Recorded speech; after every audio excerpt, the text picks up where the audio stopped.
اعوذ باللہ من الشیطان الرجیم بسم اللہ الرحمن الرحیم۔ السلام علیکم یا علی مدد۔ مومنین و مومنات کی خدمت میں خصوصی طور پر زمانے کے امام اجل اللہ تعالی فرجہ شریف کی بارگاہ میں آپ کے والد امام حسن عسکری علیہ السلام کی شہادت کی بے پناہ تعزیت پیش کرتے ہیں۔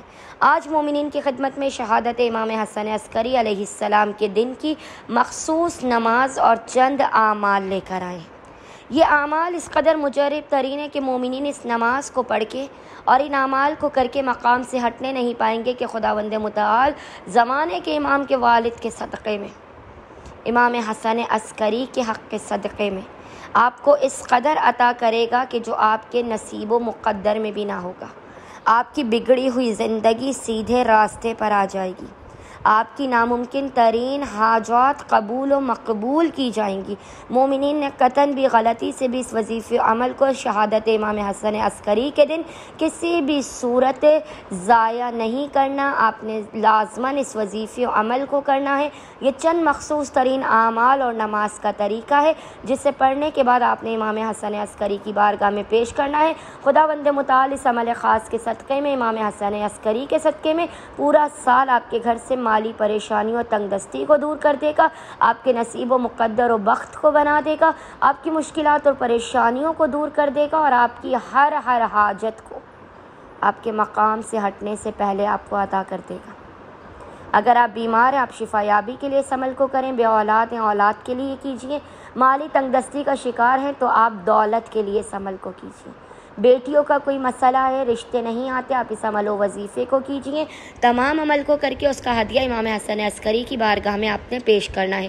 آپ نے کرنا یہ ہے کہ شہادت امام حسن عسکری کے دن آپ نے پورے دن میں جب بھی آپ کو فرصت کے لمحات ملے آپ نے باوضو ہونا ہے، اور باوضو ہونے کے بعد سب سے پہلے 2 رکعت نماز پڑھ کے امام کی بارگاہ میں ہدیہ کرنی ہے۔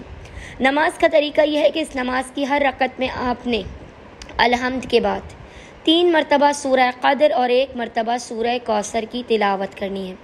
2 رکعت نماز کا ہدیہ امام کی بارگاہ میں پیش کرنے کے بعد آپ نے مصلی ہی پر بیٹھ کر سب سے پہلے ایک درود کی تسبیح پڑھنی ہے، جس کا ہدیہ آپ نے امام حسن عسکری کی بارگاہ میں پیش کرنا ہے۔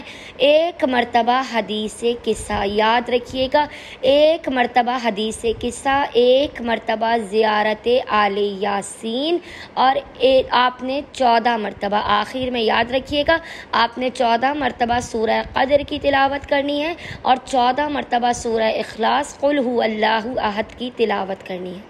1 درود کی تسبیح، 1 حدیث قصہ، 14 مرتبہ سورہ قدر اور 14 مرتبہ ہی آپ نے سورہ اخلاص کی تلاوت کرنے کے بعد اس تمام عمل کا ہدیہ امام کی بارگاہ میں پیش کر کے زمانے کے امام کو ان کے والد کے حق کا واسطہ دے کے خداوند متعال کو امام حسن عسکری کی قید کا واسطہ دے کر اپنی حاجات کو طلب کرنا ہے، مشکلات کے خاتمے کی، رزق و روزی میں برکت کی، بخت و نصیب کے جگمگانے کی دعا کرنی ہے۔